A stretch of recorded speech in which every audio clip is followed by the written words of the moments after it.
हम ज़्यादातर बड़ा नहीं करते, हम हमारे आसपास की चारों ओर ही इर्द गिर्द ही घूमते हैं।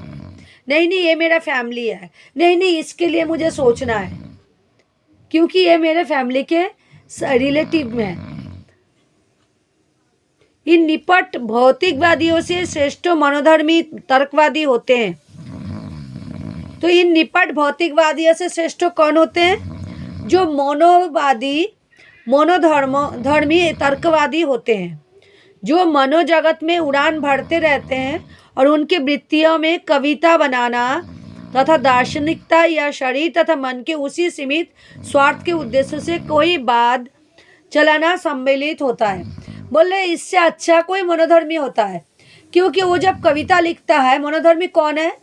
जैसे कवि हो गया, कवि जब कविता लिखता है उसके कविता में आसमान भी आ जाता है, जमीन भी आ जाता है, समुंदर भी आ जाता है, फूल भी आ जाता है, फल भी आता है, चांद तारे भी आ जाता है। तो कम से कम एक विस्तृत भाव से सोच तो सकता है।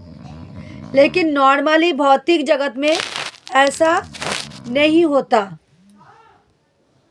है ना। नॉर्मली भौतिक जगत में ऐसा नहीं होता। सब क्या सोचता है? अरे ये तो मेरा बेटा है, मैं तो इसके लिए सोचूंगी, मैं क्यों उनके लिए सोचूंगी? मैं तो ये मेरा भाई बहन है, इनके लिए सोचूंगी, मैं क्यों और किसी के लिए सोचूं? तो ये निपट भौतिकवादी है। जो भौतिकवादी क्या करते हैं? खाली अपने चारों तरफ इर्द गिर्द अपने ही चारों तरफ में घूमता है, वो इससे ज्यादा सोच भी नहीं पाता।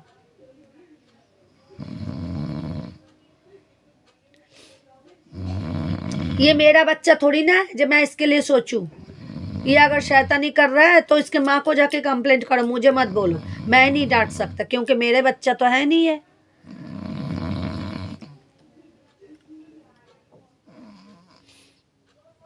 किंतु शरीर तथा मन से श्रेष्ठ सुप्त आत्मा है, जो यदि शरीर में ना रहे तो सभी शारीरिक तथा मानसिक स्वार्थ व्यर्थ एवं शून्य हो जाए।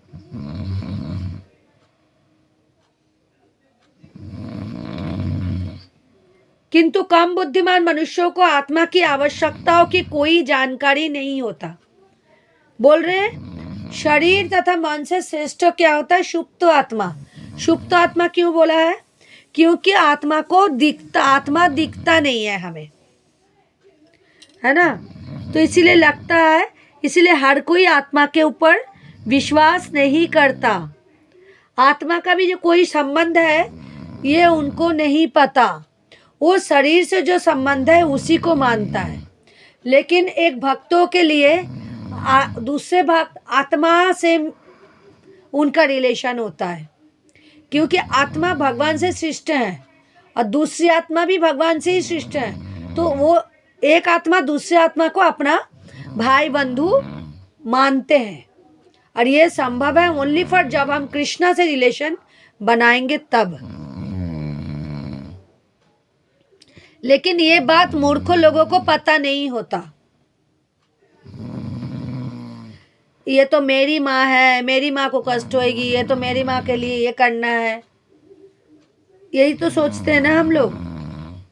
अगर ऐसे सोच प्रभुपाद रखते कि मेरे बहू है, मेरी बीबी है, मेरे बच्चा है, मेरे 4 बच्चे को प्रतिपालन करूं और इसी से इन्हीं को भक्त बनाऊं, तो क्या प्रभुपाद इतनी बड़ा इस्कॉन खड़ा कर पाते? नहीं कर पाते ना।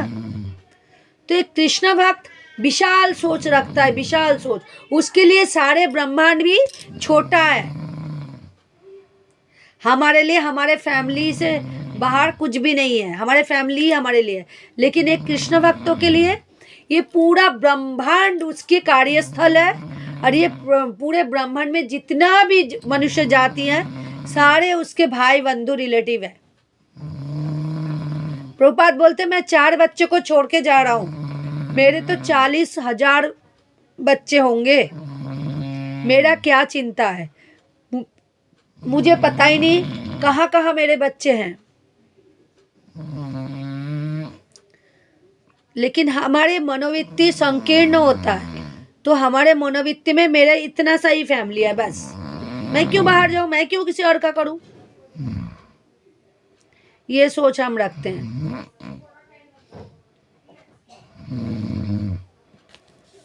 और वो लोग लास्ट में क्या होता है, धोखा ही खाता है। मेरे जानकारी में एक माताजी थी, तो वो माताजी अकेली थी, कोई बच्चा बच्चा नहीं था, उनके हस्बैंड चले गए थे, तो उनके पास बहुत संपत्ति था, बहुत। तो उनको मैं उस समय 84 कोस की परिक्रमा करवाया, नवद्वीप मंडल की परिक्रमा करवाया, सब कुछ करवाई। तो मैंने उनको बोला, जी आंटी आपकी इतना धन दौलत है, आप थोड़ा बहुत इस्कॉन को दान कर दो, क्या करोगे इतना लेके।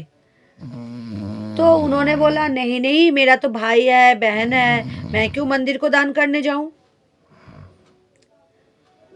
आज वो मेरे को बुलाया था 1-2 दिन पहले, वो बोले राधिका उस समय तेरी बात मैंने मानी नहीं, और आज मेरे भाई बंधुओं ने ही धोखा दे दिया, आज मेरे पास कोई नहीं है। उनके भाई ने उनके सारे संपत्ति, सारे ज्वेलरी वगैरह सब हड़प लिया, और हड़प के चला गया छोड़ के अपने परिवार लेके कहीं और, सारे ज्वेलरी निकाल लिया उनसे। और उनके बहन ने मकान ले लिया उनसे, थोड़ा पैसे भी ले लिया, और वो अमेरिका जाके बैठी हुई है। यहाँ पे बेचारी अकेली है, कोई पूछने वाला नहीं है। किसी दिन अगर वो मर जाती है या कुछ हो जाती है तो किसी को पता नहीं चलेगा, अकेली घर में रूम में पड़ी रहती है।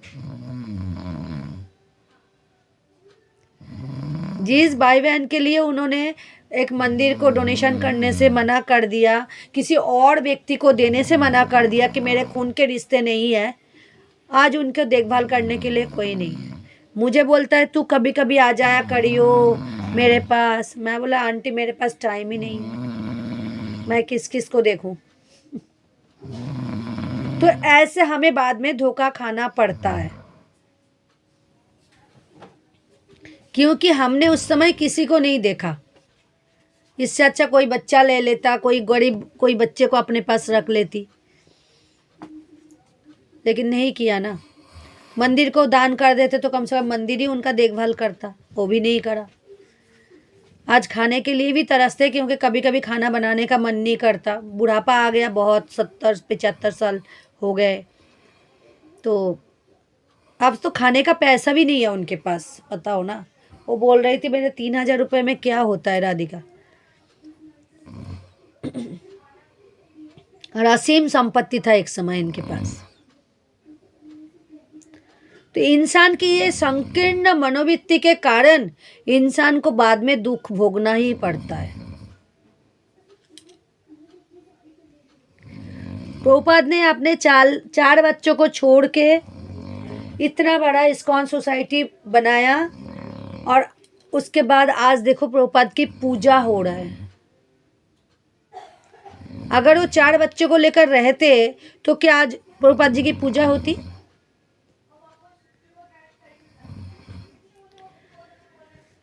चूंकि मूर्ख लोगों को ना तो आत्मा की कोई जानकारी होती है और ना ही इसकी कि वो शरीर तथा मन के विचार सत्य से किस प्रकार पड़े हैं, फलस्वरूप वे अपनी अपनी वृत्तियों से संतुष्ट नहीं रहते। यहाँ पर अतुट संतुष्टि का प्रश्न उठाया गया है।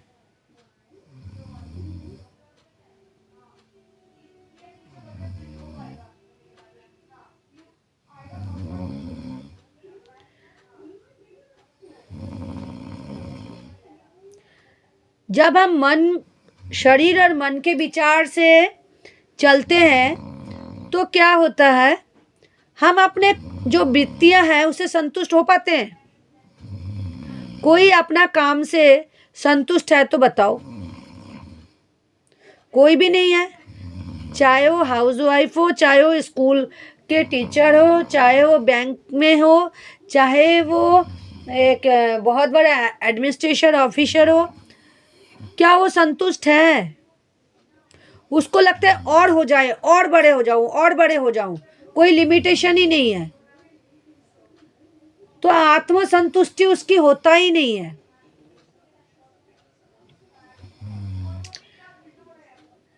आत्मा स्थूल शरीर तथा सूक्ष्म मन से परे है। वो शरीर तथा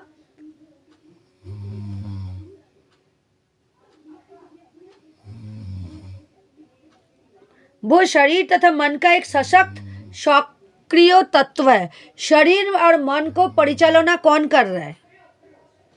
कैसे हो रहा है? शरीर और मन को परिचालना आत्मा कर रहा है, एक सशक्त। आत्मा से, आत्मा के द्वारा हो रहा है शरीर और मन का परिचालना।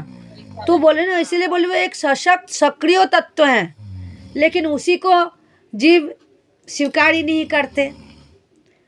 वो बोलते शरीर है तो सब कुछ है, मन जो चाहता है वही करो। क्योंकि आत्मा को किसी ने देखा नहीं, तो उसकी आवश्यकता को पूरा नहीं कोई करता। शरीर की आवश्यकता पूरा करने में पूरी जिंदगी लगा देता है, मन की आवश्यकता पूरा करने में पूरी जिंदगी लगा देता है, लेकिन आत्मा की जो आवश्यकता है उसका कोई पूरा करना ही नहीं चाहता। क्योंकि वो मूर्ख है ना, उसको पता ही नहीं जो आत्मा को भी कुछ चाहिए होता है। वो लोग सोचते हैं शरीर को चलाने के लिए एनर्जी देना है। वो एनर्जी क्या है? मेडिसिन खाओ, बढ़िया बढ़िया प्रोटीन खाओ, कार्बोहाइड्रेट खाओ। अरे उससे कुछ नहीं होने वाला। प्रोटीन, हाँ, कार्बोहाइड्रेट, ये सब बेकार की बात है। हम देखा है बहुत संत खाली पानी के ऊपर जी रहे, कोई फल के ऊपर जी रहा है, कोई कुछ भी नहीं पीता, हवा के ऊपर भी जीता है। तो भौतिक जगत के लोगों के लिए प्रोटीन, कार्बोहाइड्रेट ये सब चाहिए होता है, लेकिन संतों के लिए ऐसे कोई परिभाषा नहीं है जिसको खाने से शरीर चलेगा। वो लोग तो अपने मंत्रों से जीवन धारण करते हैं।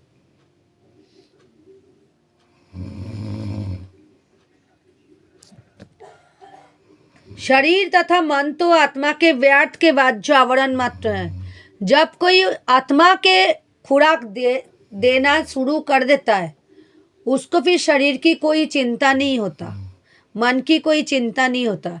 आप क्या बोलते हैं? अरे मन जो चाहे वही खाओ, वही करो, मन को संतुष्ट करना जरूरी है। भौतिक जगत के लोग तो यही बोलता है ना, मन जब तक चाहेगा तब तक तो खाएंगे, तब तक तो ये करेंगे, जिस दिन मन मना कर देगा उस दिन नहीं करेंगे। ये सब बातें हमें सुनने को मिलता है ना। तो मन के तो खुराक की चिंता है, शरीर के भी खुराक की चिंता है, जो अच्छा सा क्रीम लगाओ रे, अच्छा सा साबुन लगाओ रे, तभी हम चकाचक हो जाएंगे। लेकिन क्या हम बीमारियों को रोक सकते हैं? नहीं।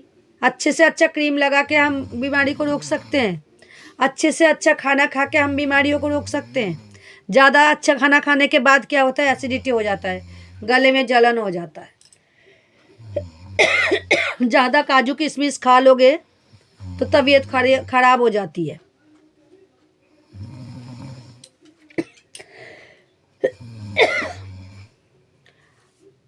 केवल पंछी के पिंजरे की सफाई करके पंछी को प्रसन्न नहीं किया जा सकता। मनुष्य को उस पंछी की व्यक्तिगत आवश्यकताएं जाननी होती है। जैसे प्रभुपाद जी की एक बहुत प्रचलित कथा है, सबको मुझे लगता है पता है ये प्रचलित कथा। किसको पता है पंछी वाली एग्जाम्पल की कथा?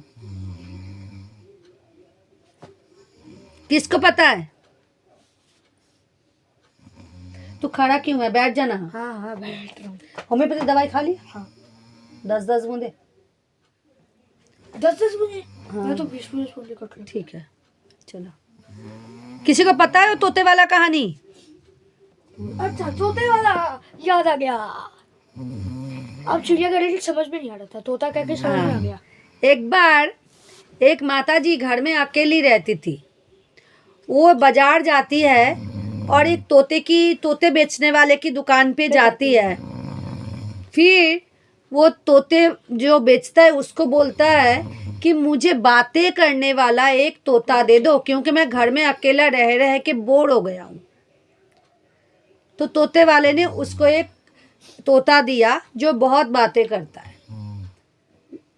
बोला इसको ठीक से रखना और इसको हरी मिर्च खिलाना रोज, ताले फिर तुम्हारे तोता बात करेंगे तुमसे।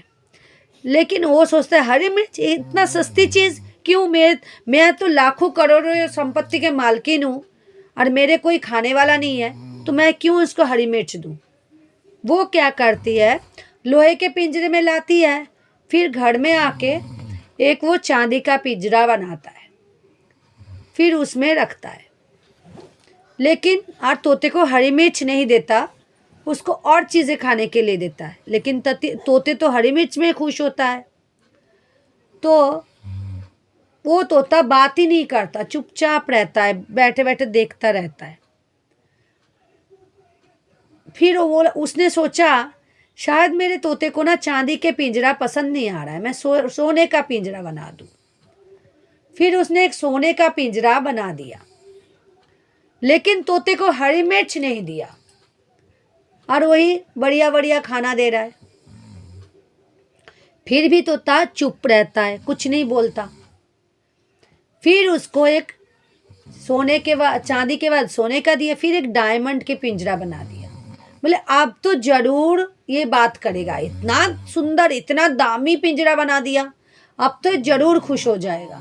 पर कुछ दिनों बाद वो मर लेकिन उसको खाना उल्टा सीधा दिया जाता है, वो खाता ही नहीं है। ऐसे करते करते वो बेचारा तोता 1 महीना हो जाता है और वो बिना खाए बिना भूखा प्यासा वो मर जाता है। फिर वो आंटी जाती है तोते वाली के पास और तोते वाले के पास और बोलते तुमने मुझे ठग लिया, बातें करने वाला इतना महंगा तोता तुमने मुझे दिया, उसको मैंने डायमंड के पिंजरे में रखा, फिर भी वो बात ही नहीं, एक भी वर्ड नहीं बोला। तो बोले खाने में आप क्या दे रहे थे? मैं तो बहुत बढ़िया बढ़िया चीज़ दे रहा था उसको खाने के लिए, क्योंकि मेरे घर में बहुत आता है, बहुत बढ़िया बढ़िया खाना आता है। तो वो खाना तो मैं अकेला खा ही नहीं पाता, तो तोते को भी देता था। बोले ठीक है, आपने सब दिया, डायमंड का पिंजरा दिया, बढ़िया बढ़िया खाना दिया, लेकिन क्या आपने उसको हरी मिर्च दिया? तो उस आंटी ने बोला हरी मिर्च, इतना सस्ती चीज़ क्या दूँ मेरे तोते को? मेरा तोता है वो, तो मैं क्यों उसको इतना सस्ती चीज़ खिलाऊं? तो बोलता है ये सस्ती चीज़ ही उसके लिए बहुत इम्पोर्टेंट था, बहुत ज़रूरी था, उसको उसी से गुजारा होता है, उसके बिना और कुछ चीज़ों से उसको पेट ही नहीं भरता। तो जब तोता कुछ खाएगा नहीं पिएगा नहीं, ऊपर से तुम डायमंड के पिंजरे में रख दोगे तो वो कैसे बात करेगा? वो तो भूखा है। तब उसको समझ आया, अरे मैं तो उसको हरी मिर्च दिया ही नहीं, मैं तो भूल गया हरी मिर्च देना। इसीलिए जिसका जो खाद्य है उसको तो देना पड़ेगा ना, तभी तो खुश होके बात करेगा, है ना। जैसे घर में तुम्हारे को अगर पनीर अच्छा लगता है और तुम्हारे मम्मी तुम्हारे को रोज़ घिया खिलाते हैं, तो तुम मम्मी से गुस्सा हो जाते हो, बात ही नहीं करते हो, क्या मम्मी रोज़ रोज़ घिया बना देते हो, मुझे नहीं खाना। आप बातें नहीं करते हो कुछ माँ के साथ अच्छे से। लेकिन जिस दिन पनीर होता है आप कितना खुश होते हो। किसी को बहुत छोटी चीज़ पसंद आता है, लेकिन उसके मम्मी उसको बहुत बढ़िया बढ़िया चीज़ देता है। अरे तुझे काजू दे रहा हूँ, किशमिश दे रहा हूँ, तू क्यों 5 रुपए के चॉकलेट के पीछे पड़ा हुआ है? लेकिन वो दुखी हो जाता है, वो बोलता है मुझे तो 5 रुपए के चॉकलेट में ही स्वाद आता है। तो इसी तरह से आत्मा के खाना हरि नाम है। हम हरि नाम देते हैं नहीं, बाकी सब कुछ देते हैं। क्या सब कुछ? बढ़िया बढ़िया गाना सुनाते हैं मन को, बढ़िया बढ़िया जगह में घुमाने ले जाते हैं मन को, साथ में शरीर को भी। खाना देते हैं बढ़िया बढ़िया, इतना महंगी महंगी खाना भी देते हैं, लेकिन मन का तो कभी खुशी होती ही नहीं, हो तो और चाहिए होता है। लेकिन आत्मा दुखी होके एक कोने में पड़ा रहता है। आप एक बार रियलाइज करो, आपके आत्मा आपके अंदर कैसे कोने में पड़ा हुआ है। वो कुछ रिप्लाई नहीं करता। जब आप आत्मा दुखी होगा तो आप कैसे सुखी हो सकते हो? फिर आप सोचते हो ये कर लूँ, वो कर लूँ, वो कर लूँ, इससे शायद मैं संतुष्ट हो जाऊँ, इससे शायद मैं संतुष्ट हो जाऊँ, वो करेंगे तो उससे शायद मैं संतुष्ट हो जाऊँ। लेकिन अल्टीमेटली बाद में देखा जाता है सब चीज कर लिया लेकिन सुखी नहीं हो पाए, दुखी रह गया मन मेरा। क्योंकि हमारे को जो चालक है वो चालक ही दुखी है। जैसे कि कोई गाड़ी चलाता है, ठीक है, हमें वो ले जा रहा है ड्राइवर, और उसको हम सारा दिन कुछ खाना नहीं दिया, वो एक समय थक जाएगा और वो गाड़ी चलाना छोड़ देगा, वो कोने में चुपचाप बैठ जाएगा। इसी तरह से आत्मा क्या करता है, एक कोने में चुपचाप बैठा रहता है। उसके बाद तुम कुछ भी करो, ड्राइवर गाड़ी में बैठा हुआ है, तुम बाहर जा रहे हो, आ रहे हो, नाच रहे हो, कुछ भी करो, ड्राइवर को उसमें कोई इंटरेस्ट ही नहीं है ना। वो एक कोने में चुपचाप बैठा हुआ है, उसको बोल रहे हो चल ना, तू भी चल मेरे साथ डिस्को में, वो चुपचाप कोने में बैठा हुआ है। वो सोचे डिस्को में जाके क्या करूं, मेरे तो भूख के मारे मेरे पेट में दम निकल रहा है। इसी तरह से आत्मा क्या करता है, मन को आप इतना कुछ देते हो, शरीर को आप इतना कुछ देते हो, लेकिन वो आत्मा जो है वो एक कोने में चुपचाप बैठा है। मेरे को ये सब चाहिए ही नहीं, मेरे को जो चाहिए तुम दे ही नहीं रहे हो, मैं कैसे खुश हो जाऊं।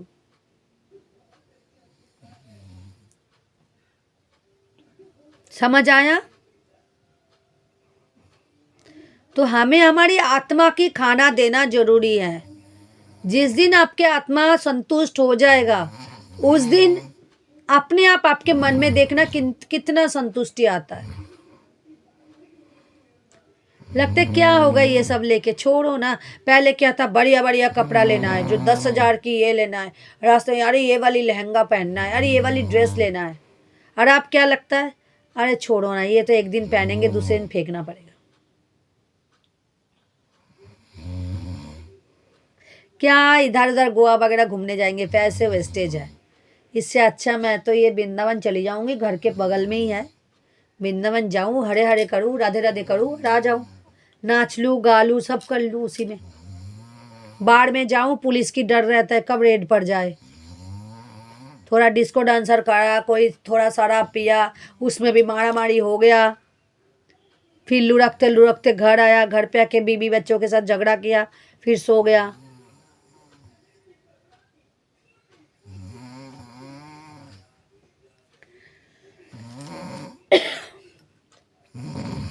तो ये हर एक मनुष्य को उस पंछी की व्यक्तिगत आवश्यकताएं जाननी होती है। जब तक मनुष्य अपने अंदर की पंछी की बात नहीं जानना चाहता, तब तक वो बाहरी दुनिया को लेकर झगड़ते रहता है। हिंदू, मुस्लिम, सिख, ईसाई, मेरा पड़ोस में वो रहती है कुटिला बुढ़ी, उधर रहती है जटिला बुढ़ी, ये वो, ऐसे लगता है ना, इससे लड़ लूँ, उससे वो कर लूँ।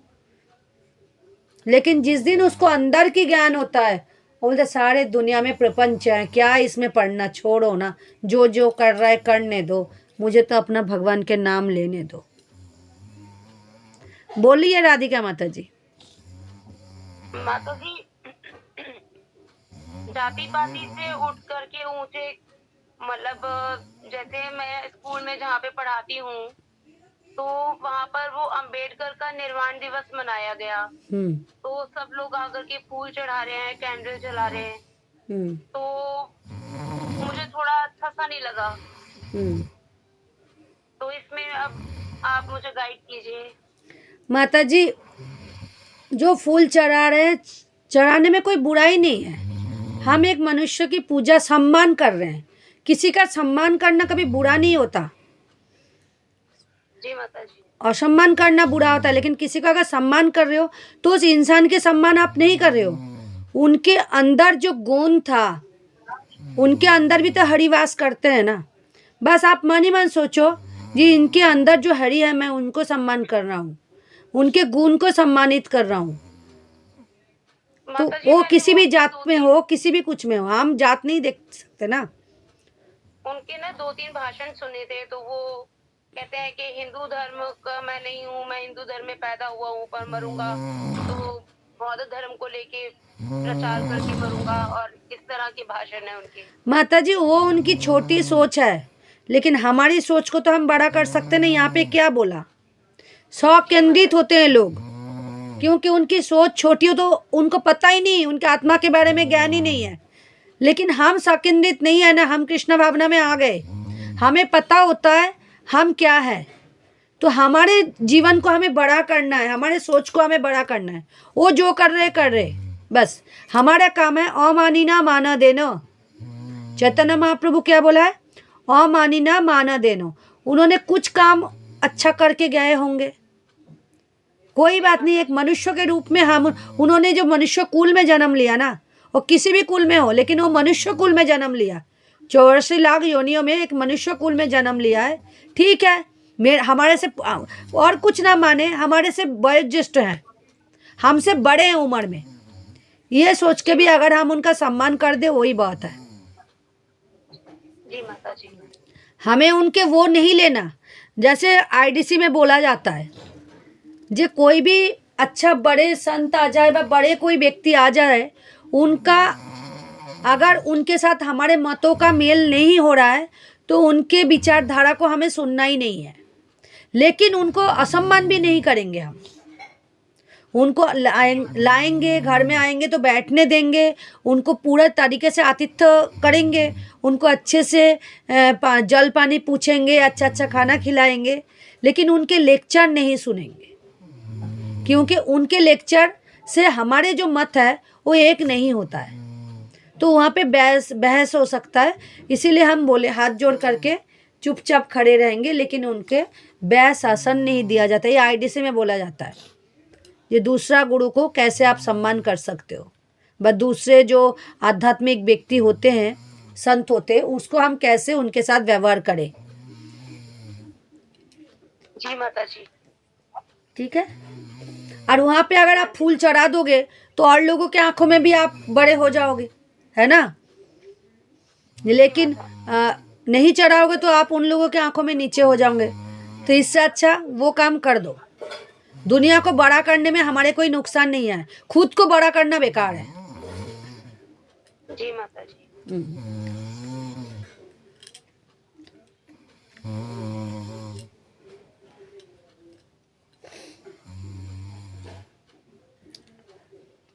सारा दुनिया उनको मान रहे, कुछ तो अलग बात होगी ना हमसे। हाँ जी माता जी। बाकी भगवान काम कराता है, जिससे जैसा काम करवाता है वो करता है।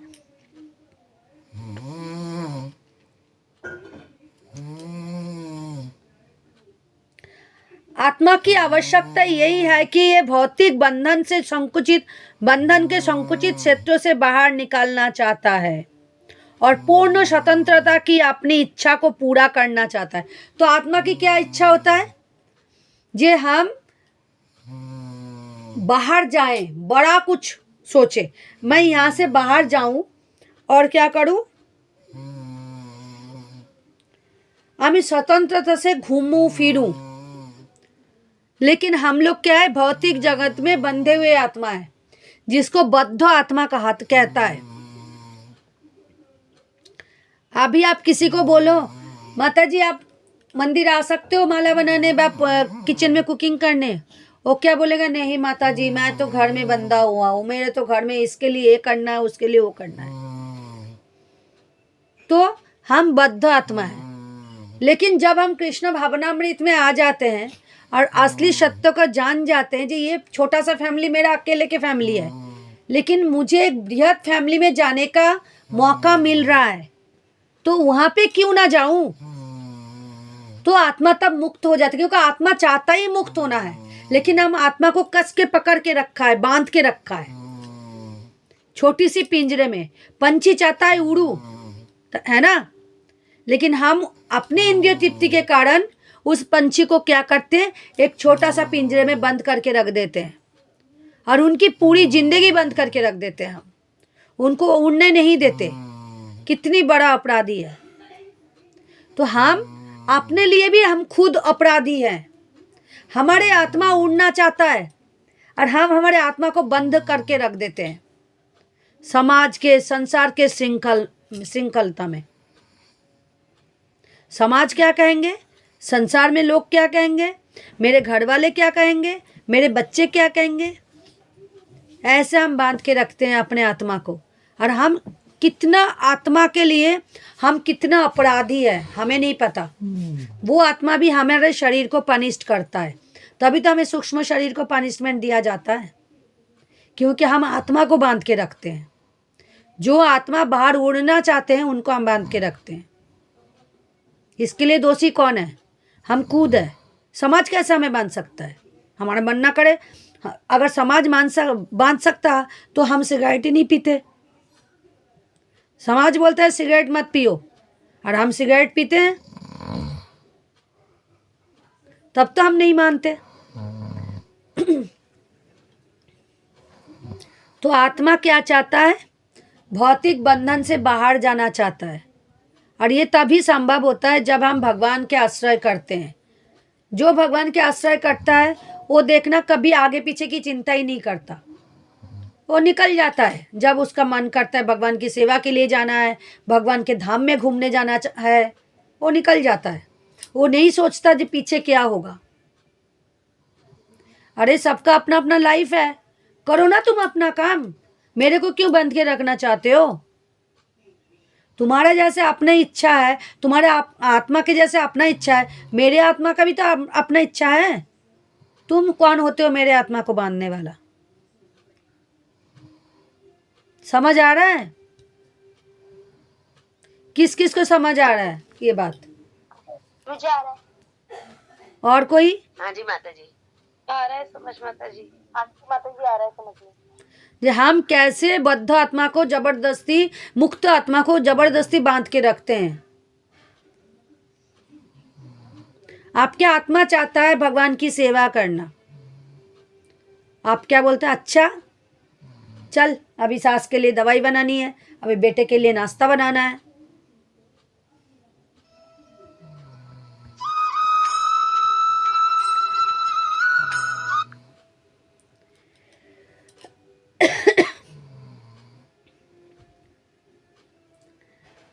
वो इस विशाल तर ब्रह्मांड की आच्छादित दीवारों के बाहर जाना चाहता है। ये स्वतंत्र प्रकाश तथा आत्मा का दर्शन करना चाहता है। और हम क्या करते, जन्म से हर जन्म में आत्मा को बांधते हैं। वो चाहता है इस ब्रह्मांड के बाहर उड़ जाऊं मैं, और हम क्या चाहते हैं, नहीं नहीं इस जन्म में पशु योनि लाभ हुआ है, इस जन्म में मैं मछली बन के आया हूँ इसी ब्रह्मांड के अंदर। फिर आत्मा को कहाँ ले जाते हो, मछली से ले जाता हूँ कुत्ते के जोनी में, फिर कुत्ते के जोनी से ले जाती हूँ गाय की जोनी में, तो गाय की जोनी से ले जाता हूँ कभी चूहे की जोनी में, कभी चूहे के जोनी से मनुष्य योनि में। तो हम एक एक शरीर में बांधते जा रहे हैं आत्मा को।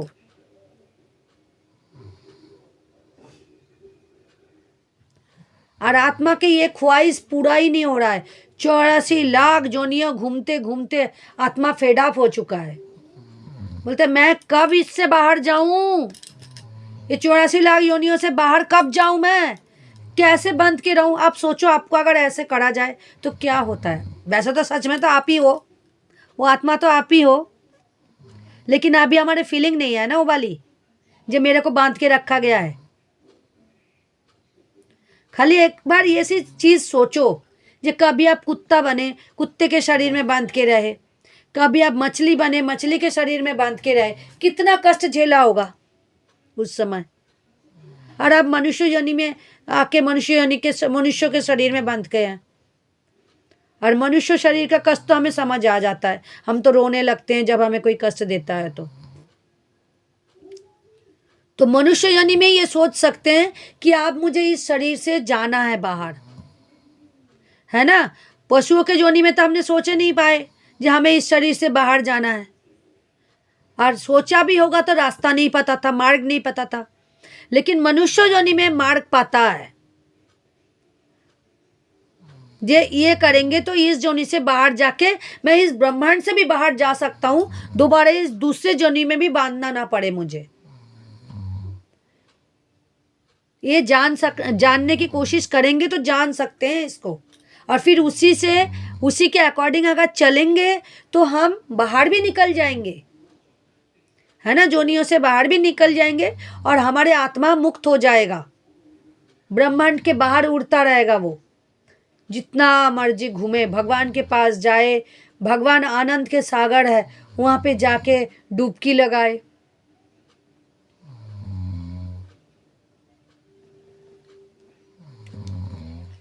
वो स्वतंत्र प्रकाश तथा आत्मा का दर्शन करना चाहता है।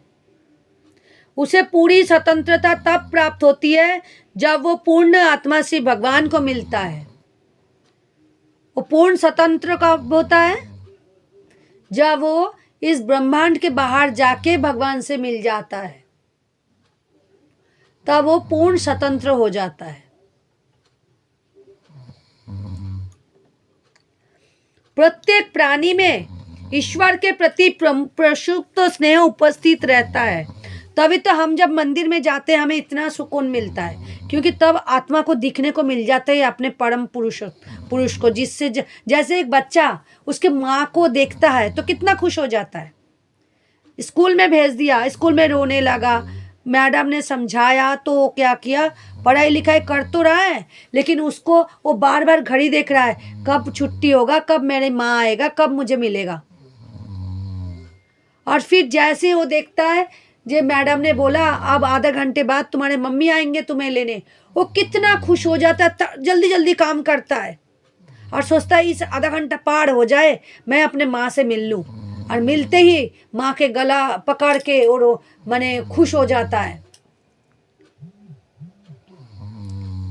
इसी तरह से जब एक आत्मा भगवान के बारे में सोचता है कि कब मैं अपने जो मालिक है उनसे मिलूं, प्रभु है उनसे मिलूं, और मिलने के बाद उसके जो खुशी होती है वो खुशी की कोई सीमाना नहीं रहती। तभी तो हम लोग मंदिर जाते हैं तो कितना हमें सेटिस्फेक्शन मिलता है, कितना आनंद आता है भगवान के रूपों का दर्शन करके। जब कीर्तन होता है अपने आप पैर थिरकने लग जाता है, नाचने को मन करता है, क्योंकि नाचते कब है इंसान? नाचना क्या होता है? नाचना क्या होता है, कौन बोल सकता है? जब आपको आनंद मिलता है, आत्मा को आनंद मिलता है, आनंद का बहिप्रकाश होता है नाचना। नृत्य होता है आनंद का बहिप्रकाश। जब वो आनंद को पकड़ के नहीं रख पाता तो उद्दाम नृत्य करता है।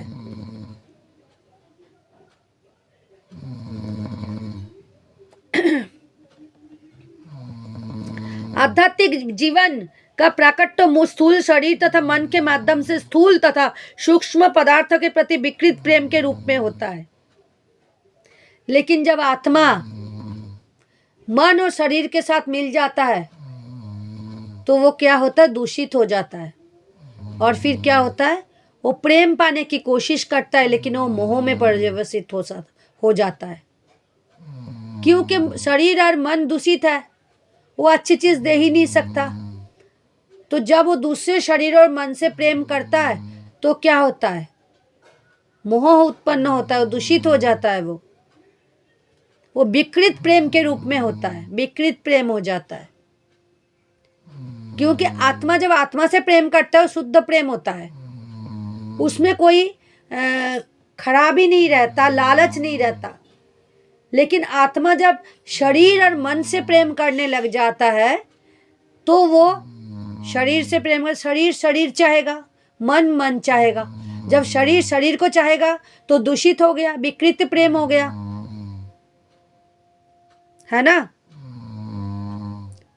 जब शरीर को ख्वाहिश मिल जाता है तो थोड़ी देर बाद उसके वो प्रेम खत्म हो जाता है, वो त्याग कर देता है उसको। लेकिन आत्मा जब आत्मा से प्रेम करता है वो कभी खत्म ही नहीं होता। शरीर के प्रेम एक हद तक होता है, मन का प्रेम एक हद तक होता है। जो आपका क्लास 1 का फ्रेंड है वो आपका फ्रेंड नहीं है ना। तो हम जब भी आत्मा शरीर और मन से प्रेम करने लग जाता है, शरीर और मन से मिलके दूसरे शरीर और मन को प्रेम करने लगता है, वो विकृत प्रेम होता है। वो कभी शुद्ध हो ही नहीं सकता वो प्रेम। उसमें स्वार्थ ही रहेगा, लालच रहेगा। लालच वाला प्रेम ही हो गया विकृत प्रेम, मोह, जिसको हम मोह कहते हैं। अतएव हमें ऐसे काम करने चाहिए जिनसे हमारी दिव्य चेतना जागृत हो।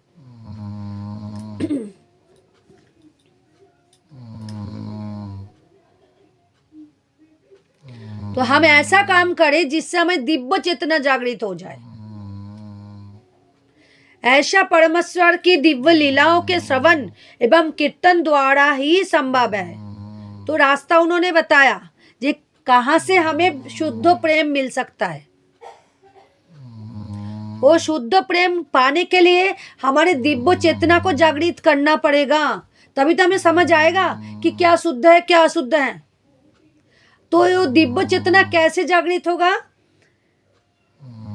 परमेश्वर की दिव्य लीलाओं के श्रवण एवं कीर्तन द्वारा। क्योंकि परमेश्वर जो है वो शुद्ध है, उसमें कोई दैहिक लालसा नहीं होती, वो किसी को भोग करने का नहीं सोचता।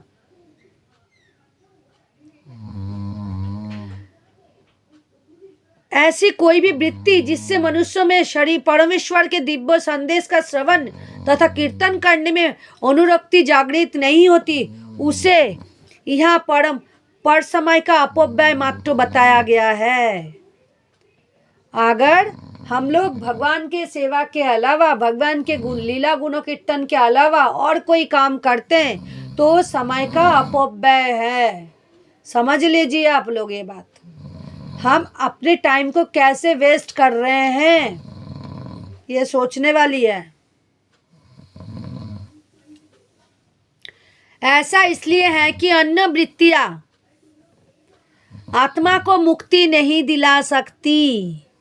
आप नौकरी करते हो, आप आत्मा को मुक्ति दिला सकते हो? उल्टा और बंध जाओगे। ऑफिस में जाते हो, कितना टेंशन होता है, आत्मा के ऊपर कितना प्रेशर डाल देते हो। घर में काम करते हो, सास ससुर की सेवा, माता पिता की सेवा, बच्चों की सेवा, भाई बहन की सेवा करते हो, तो उसमें क्या आप आत्मा को मुक्ति दिला सकते हो? नहीं दिला सकते। उल्टा प्रेशर आ जाता है, अरे उसको ये चाहिए ये गाली देगा, अरे उसको वो चाहिए वो गाली देगा। लेकिन भगवान, जैसे आज प्रीति माता बोल रही थी, सुबह हमारे भगवान की आरती हो रही थी, हमने उठ के खड़े नहीं हुए, हम अपना काम कर रहे थे। तो हमें एक बार भी नहीं लगा जब भगवान गाली देंगे। लेकिन वही अगर वहीं पे कोई पीएम सीएम आ जाते और हम उठ के खड़े नहीं होते, नॉर्मली एक संत आ जाते, हम अगर खड़ा नहीं होते तो वो सोचते ये क्या बदतमीज है ये लोग, हम आए अरे इतना से भी सम्मान दे के उठ खड़े नहीं हो पाए ये।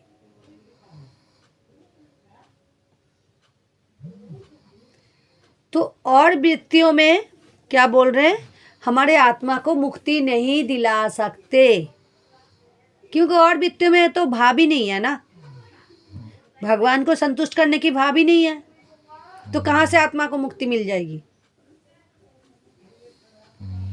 यहाँ तक कि मोक्षकामियों के कर्म भी व्यर्थ माने जाते हैं। जो मोक्ष के लिए काम करते हैं वो भी व्यर्थ होता है, क्योंकि जो मोक्ष कामयाब होता है वो भी तो अपने लिए ही सोच रहा है ना, वो आत्मा के लिए कहाँ सोच रहा है, वो तो अपने शरीर के लिए ही सोच रहा है, इस शरीर की मुक्ति हो जाए, मुक्ति मिल जाए इस शरीर को। क्योंकि वे समस्त स्वतंत्रताओं के मूल स्रोत को नहीं जान पाते। निपट भौतिकवादी व्यवहारिक रूप से देख सकता है कि उसका भौतिक लाभ काल तथा स्थान से बंधा है, चाहे वो इस लोक में हो या अन्यत्र। यदि वो स्वर्गलोक में भी चला जाए तो उसकी लालायित आत्मा को वहां भी स्थायी वास नहीं मिलेगा। इस लालायित आत्मा को पूर्ण भक्ति की पूर्ण वैज्ञानिक विधि द्वारा तुष्ट किया जाना चाहिए। बोले आत्मा का अगर स्वर्ग में भी भेज दिया जाए तो भी आत्मा संतुष्ट नहीं होगा, क्योंकि वहां पे भी आत्मा भोग में बंध जाते हैं। तो आत्मा स्वर्ग में जाके भी संतुष्ट नहीं होता। आत्मा कब संतुष्ट होता है?